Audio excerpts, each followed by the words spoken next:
Hi, and welcome to another episode of Real Estate with Howard Drukarsh. For those who don't know me, I'm one of the co-founders, along with Arthur Bartram and Ron Petticord, of the largest independent real estate brokerage in Canada with over 5,300 agents. I've also been a member of the board of directors of the Toronto Regional Real Estate Board. I've also been on the board of directors of the Real Estate Council of Ontario, which is the regulator for all real estate agents in the province of Ontario. And I sit on the board of the company that I co-founded. If you're interested in finding out more about me and my journey, you can look at, in fact, you can't look at, but you can listen to our first episode called Intro. It's audio only. All the rest of our podcast versions you can find on YouTube as well. This isn't a typical real estate podcast.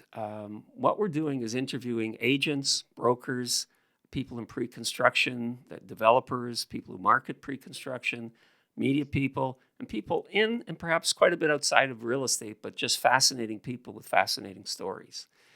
The thing about this business is it's challenging. It's a very difficult business, and all the people that we've been interviewing have found a way to overcome setbacks, roadblocks, failures, rejection, and keep on that trajectory until they became successful. My own background in the business was for 20 years, I was a real estate agent. Then when we started the company, as the company grew, I took on the role of managing various branches as we opened them up. And I also was president and broker of record at the company for some time. So without further ado, I want to introduce our guest. And before I do, I want to thank someone who is a mutual friend of ours, Lisa Wall, who's the manager of education at RICO. And Lisa, thank you for connecting Ted and myself. Ted and I think we'll have a great podcast, so thanks. And so Ted Tsiakopoulos, welcome to the podcast. Thank you, Howard. Thank you for having me here. And in my finest version, Te Kanis. I've never heard it pronounced better than that. Okay. So, normally I ask, where did we meet? But I did the introduction. We met thanks to Lisa. I like to ask people a bit about their family background as well. Can you tell us a bit about yours? Sure. I was born in Toronto, raised here, from immigrant parents who were born in Greece.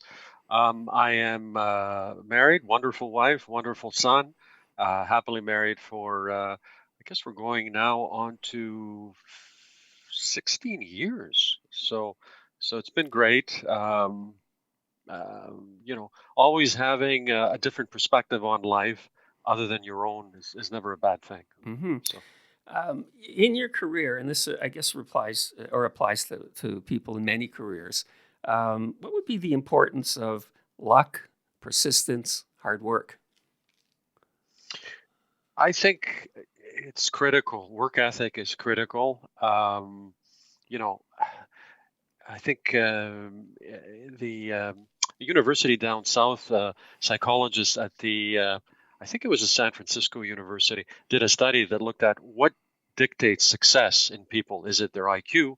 Is it their physical appearance? Is it the income and household they were raised in?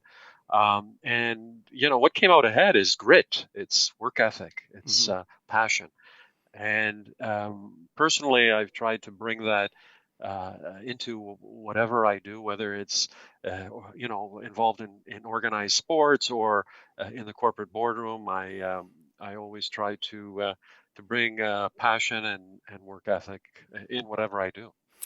I know that you also have a strong background in sports. How did you get involved with that, and how far did you go with sports in that way?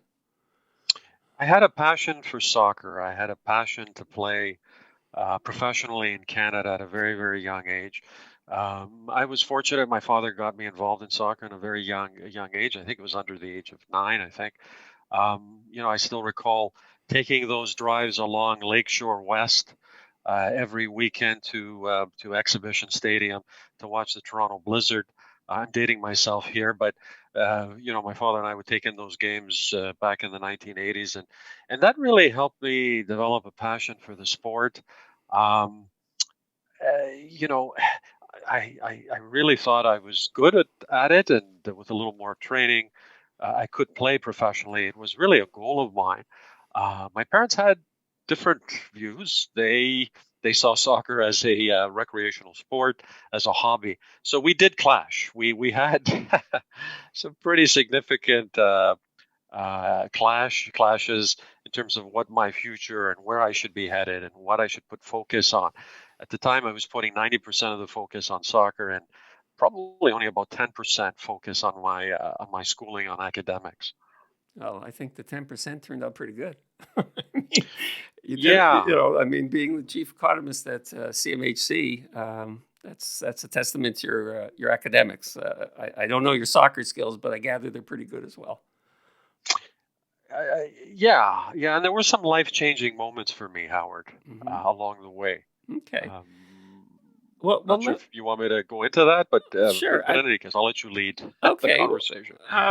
Well, I mean, we did. You did outline that you had to choose between these two passions of sports and academics. Um, but maybe you can, fill in the blanks on what were the life changing moments that got you to make those decisions that you made. Two really stand out here. My grades weren't very good. I'm going to be quite frank. First year of high school, I think I was averaging 55%.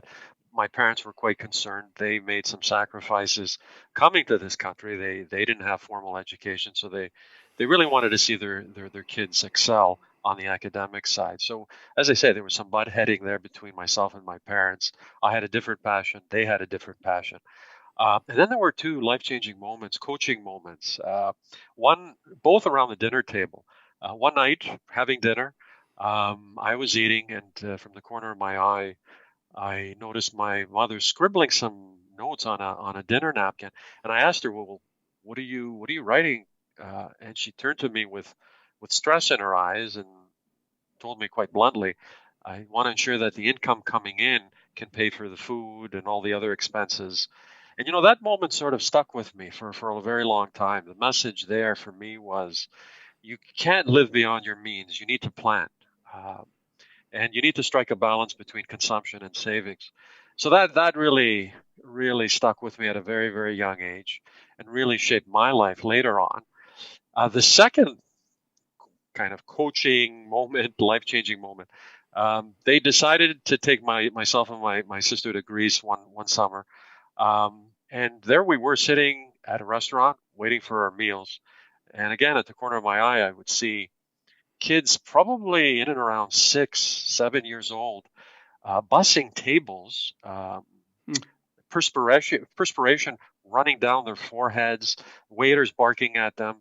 And I looked at that and I thought, wow, is this what I want to do the rest of my life? So, those were really two life changing moments for me that really shaped uh, really the future in terms of my career path and really how I manage money more generally. So, yeah. Well, I know that you've had an incredible career, including a book that you published last year, Property Trendsetters. Do you have a copy of the book before we go on? I always like to give our guests a chance to plug their work. Sure. Yeah. Here's a copy of it. Okay. It is available through Amazon. A lot of all the proceeds go to charity, um, supporting women who face domestic violence. So that was really one motivational reason why I got involved. I thought it was a great charity. Yeah. Great. I mean, the other thing about your career, as a very well-known economist who've done interviews on TV and so many programs, um, th- there were some super successes in your life, right? And I believe it was 2004, 8, and 15. Do you want to talk about what they were and how that affected you? Yeah. So you would probably be aware of this, Howard, being in the industry for a long time. Uh, Leading up to 2004, we saw the housing market really starting to take off again. After, I would say, 14 years of being stuck in neutral, and housing demand, housing prices started growing again. And it really created a lot of concern in the industry. People were asking, well, is this the late 80s all over again? There was talk that, could this be another bubble? that was ready to burst. Um, our board of the chair of the board of CMHC, also I recall coming into our Toronto office, asking to speak to the GM. I got pulled into the conversation. There was clearly concerns from our board. What is this data telling us? And right after that, a week later, we got a request from the Ontario Home Builders Association to deliver a presentation to their builder group in the fall. And they were meeting in Niagara Falls. I was asked to deliver the outlook. So I had to put a lot of the noise aside and really look at the market objectively and look at the data. But I went a step further. I actually, we were experts in housing, and we sort of tried to apply those metrics to the housing market in the United States as well to see where was the vulnerability highest. Was it really here? Or was it south of the border? Clearly, a lot of people were pointing the fingers north of the border, U.S. economists, pension funds, institutional investors. So I walked into the conference, and my conclusion was that there was no bubble brewing. There was no speculative activity because of X, Y, and Z. And I clearly pointed the finger south and showed some metrics why we should be concerned about what was going on in the U.S. And this was in 2004. Of course, we know what happened thereafter. And so when I look back at my career, I will probably look at that moment quite fondly. We didn't get awards or trophies. Nobody looked to us for commentary on the U.S. housing market, but we were the go-to organization for insights on Canadian housing. But I think that looking back, I'm going to look at that moment as a happy moment for me.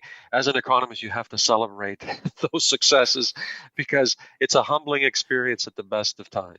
Well, I think the thing about being an economist, everybody's an economist, but you're the professional, so to speak. So everyone has an opinion. What about 2008? How did that affect you?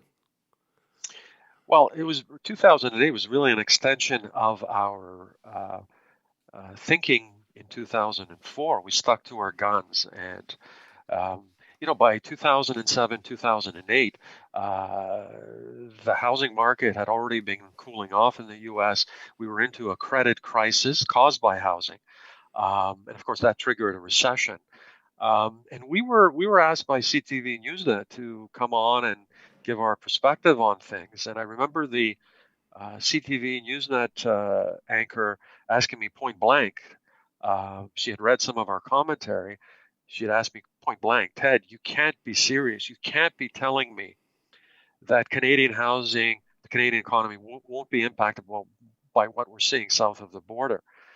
And, we stuck to our guns. And our messaging was that, yes, we would feel a slowdown in the U.S. economy through the trade channel, no question about it. But there was something fundamentally different about Canadian housing versus U.S. housing, and that was how we underwrote mortgages, how we qualified borrowers. We were pricing risk properly in this country. There was a collapse in the pricing of risk in the United States, and thereafter in Europe, as you know.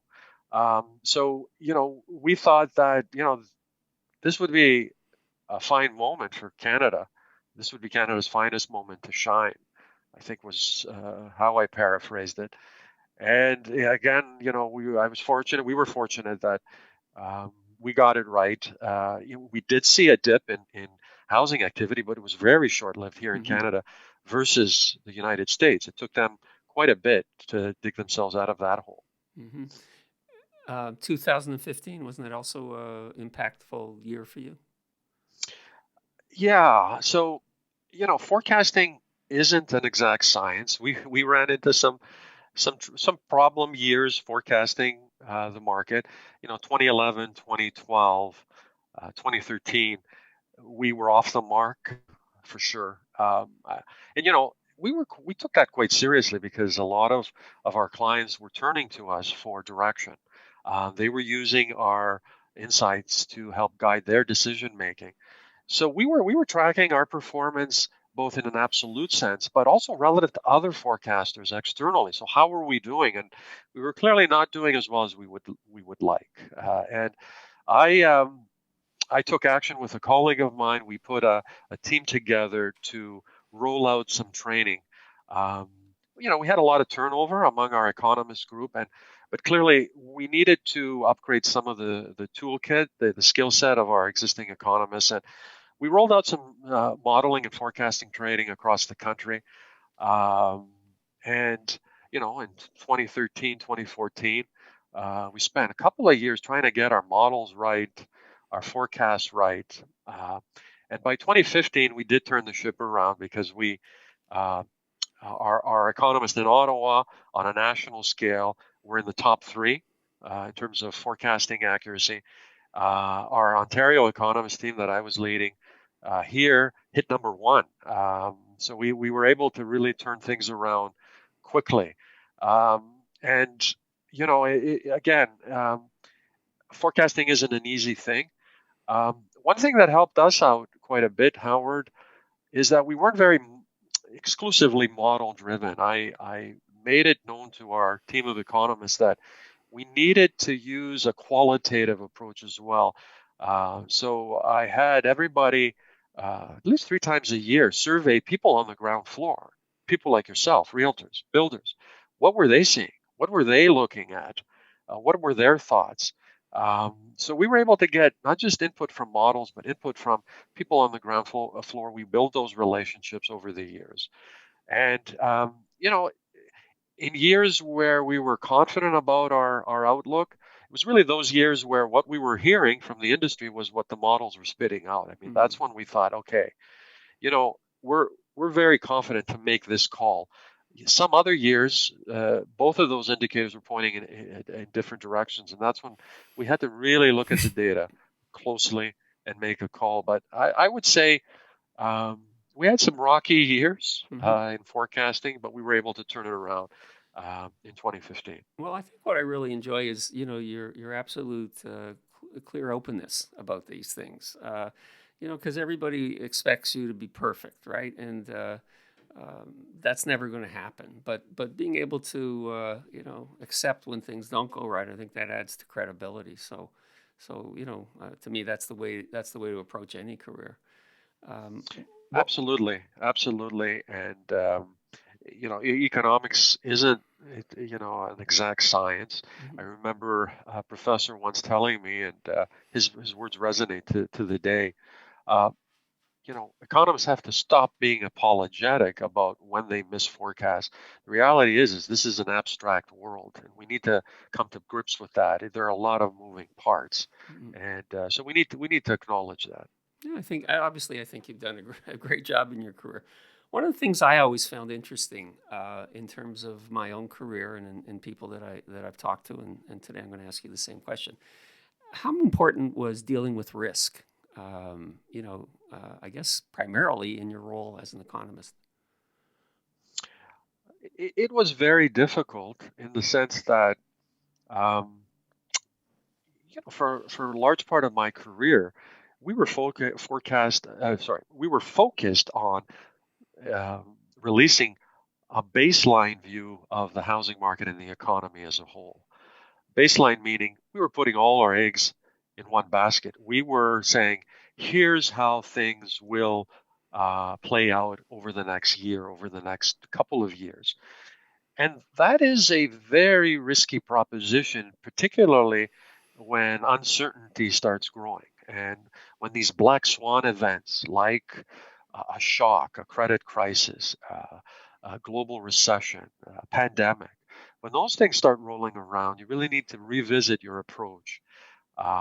And we, following 2015, we really began to get into more of a scenario forecasting world and really started thinking about, what possible outcomes could we see? And that's the way we dealt with risk. Not an easy thing because you really need to engage in an exercise about, where are those risks coming from? What could happen? Um, and really communicate to your audience that, and just be truthful that, look, we don't have a lot of confidence in a baseline one type of scenario. We are developing a high and a low scenario, and so that's how we dealt with risk. And obviously, when you get into a situation where you put too much eggs in one basket and things turn on you, then that's when things get really rocky as a forecaster. So I've learned a long time ago that a scenario approach always is the way to go when there's risks in the marketplace. Mm-hmm. So hopefully I've addressed that question. Very well. If that's what you were getting at. Absolutely. Here's one that probably you'd be able to answer quite easily. Who's been your biggest influence in your career? Yeah, great question. So, obviously, having spent most of my life with my parents, I would say my parents were great role models. We did butt heads quite a bit on what my future should be and could be. And if you asked me at the time, back when I was in high school, were my parents demonstrating leadership competencies, or I would tell you no, because while their vision of what I should be doing in life may have been correct, the way they went about trying to convince me probably wasn't the right way. But if you were to ask me today, um, did my parents demonstrate leadership? I would say they probably hit the ball out of the field. They hit a home run. Leadership to me isn't about the amount of money you make, your title, your pecking order in an organization. It's really about what impact are you making on people's lives? Are you influencing people's lives in a positive way? And have you impacted their trajectory, their career, their long-term trajectory in a positive way? And on that front, I would say my parents probably would score high grades. So clearly, my parents. Obviously, my wife has been a tremendous. My wife and my son have been tremendous inspiration in recent years. Um, and I had some great teachers, Howard, in high school. I often get engaged in conversation about my graduate studies, and a lot of people talk about their work in university, and somehow my conversation seems to come back to high school, and that's when I really found out what I wanted to do the rest of my life, and work as an economist. And kudos to my economics teachers in high school who led me down the right path. So these are all mentors of mine when I look back. Well, Ted, I love your authenticity because one of the things that you don't find a lot with people at your level is there's a kind of a guardedness about how to respond. And I just think you're being great for our podcast. Here's one that probably also might easily come to mind. What has been the biggest challenge that you've had to overcome? The biggest challenge, I would say, because I participated in organized competitive sports.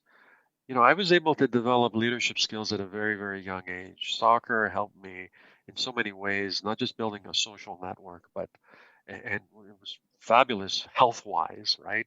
Cardio and the rest of it.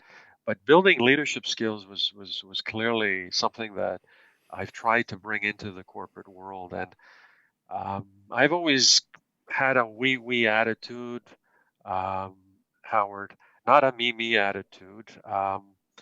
I had, playing soccer created a lot of passion, a lot of adrenaline. And I've brought that into the corporate world, and some people don't respond to that in the right way. They often get intimidated by the passion, the work ethic, the the team type of environment you're trying to create. And so that, I would say, has been a real challenge, trying to influence people to see the world the way I see it. And some of my mentors are also athletes in the sports world. Doug Gilmore is a real mentor, sports mentor of mine, Mm-hmm. for many, many reasons. I remember bumping into Doug Gilmour at a party, and I asked him what made that 1993-1994 team so successful. And he turned to me and he said, we loved each other, we trusted each other, and we didn't step over each other's feet. We had trust in that our colleagues would do the job that they needed to do on the ice. So yeah, finding people with the same mindset has been a challenge. Not that they don't exist. I've had the pleasure of working with a lot of great leaders at CMHC, but sometimes you would run into people who put up hurdles, either because they don't see leadership the way you do, or because they are intimidated by your passion, your leadership. So, and this is a problem everywhere. I don't think it's just an issue in one company. What about this? If a young person came up to you and said, "Ted, I want to be an economist," in this day and age, I'm sure this happens anyway. How do you respond to that question? So, here's how I would respond to it. It's something that I did at a very young age. I call it the PPE principle. I've developed at a young age. Okay. And the PPE stands for the following. P is, have you planned the steps that you need to get to where you want? So do you have a plan in place? The second P is, are you passionate about that area as a career? And thirdly, are you going to stay committed? Are you going to execute that plan? So the PPE principle is critical. Planning, passion for what you want to do, and a plan, again, a commitment to execute. Right. And I would say if you have all those three principles, you will succeed. You will definitely succeed. There was a young woman who inspired me in recent days, who posted something on LinkedIn. She graduated with a economics and finance degree at the University of York in England. And why she, and people can inspire you at any age. They don't need to be older than you or have more experience. I got inspired by this young woman who gave thanks not just to her support network and her teachers, but she gave thanks to a higher power, which is something you don't see. But I think that beyond just the PPE, if you have a faith and staying close to your faith, whatever it is, I think is also something that I think is critical. It certainly helped me along my path, my career, and I've always been one to say it wasn't about me; it was the support people around me who made a difference. Right? Yeah, I think particularly in this time of COVID, I think you have to have a faith. You have to have a strong faith that you'll get through it. That we'll all get through it. So I'm a big supporter of what you answered, and I also agree that you don't always get advice from people older. You can get some advice from young people as well that is impactful. I have one more question. This is always my favorite. Ted, if you had the opportunity to tell your 20-year-old self something, what would you tell him?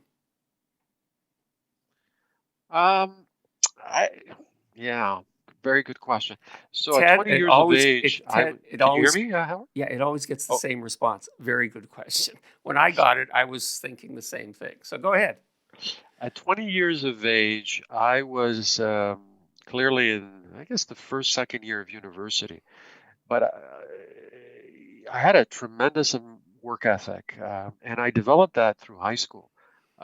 I wasn't great. My marks weren't great, as I say, first year of high school, but I was able to make a positive change in my life. And the problem was that while 90% of my time was focused on soccer, first year of high school, that shifted dramatically. The pendulum shifted to academics. So I would say academics took up about 3/4 of my time, and sports maybe 1/4 of my time. I would say that striking a better balance in life is not a bad thing. And the theme of balance has come into our conversation today in many ways, whether it's striking a balance between consumption and saving, striking a balance between your career and extracurricular activities. I would say find a couple passions that drive you, and really um, create a balance in your life. So I think that's something that I would tell myself if I was 20 again. Okay. I just seem to go from someone who's completely focused in sports to completely focused in academics. And I think looking back, had I would have done it a little differently. Yeah. Well, one of the things you've demonstrated in the way you've grown and changed careers is I can't even say it, adaptability. Because that's another thing. That's a life skill that everybody needs to have. And as you talked to us today, I realized you were able to make really profound changes and become very successful. And it's because you were adaptable. You saw options that made more sense. You changed. A lot of people aren't able to do that. So I really congratulate you on that. Ted, I want to also invite you to come back at another time. I mean, this was all about you. Perhaps we can talk about economics, how it affects society. Everybody's looking towards, the U.S. and how that's going to change things with the new government. Probably we can have a good podcast on that as well. So you're invited to come back. Great. Thank you for having me, Howard, Okay. and stay safe. And we'll be in touch soon. Okay. Stay well. And thank you very much, Ted. Thank you. Thanks a lot. Bye. Take care. We want to thank Ted Tsiakopoulos for joining us today on our podcast. And if you enjoyed the podcast, please like, comment, and subscribe. You can find us on YouTube, and I'd appreciate hearing from you. You can reach us one of two ways. You can email us at info@rewithhd.com, or you can go to our website, rewithhd.com. So thank you for joining us today. Be kind to each other, and we'll see you next time. Thanks.